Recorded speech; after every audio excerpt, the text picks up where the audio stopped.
Täna näitan sulle, kuidas oma auto rattaid õigesti vahetada.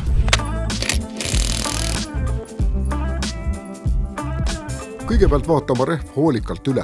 Rehvi muster peab vastama vähemalt seaduses sätestatud nõuetele.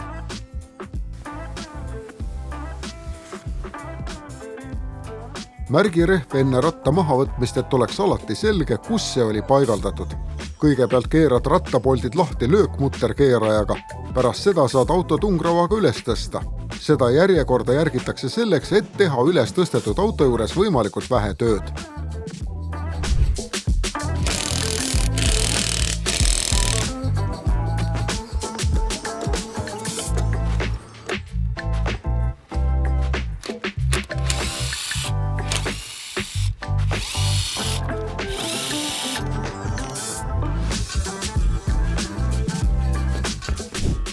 Veendu uue ratta paigaldamisel, et see oleks õigesti paigas.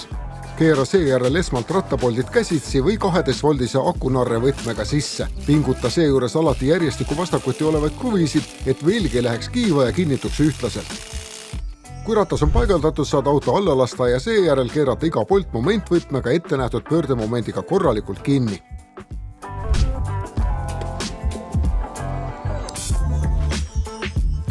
Jälgi seejuures kindlasti sõiduki ja viljetüübi jaoks ette nähtud pöördemomenti ning pinguta poldid alati ristamisi. Viimases etapis kontrollid rehvi rõhku ja vajadusel lisad veidi juurde.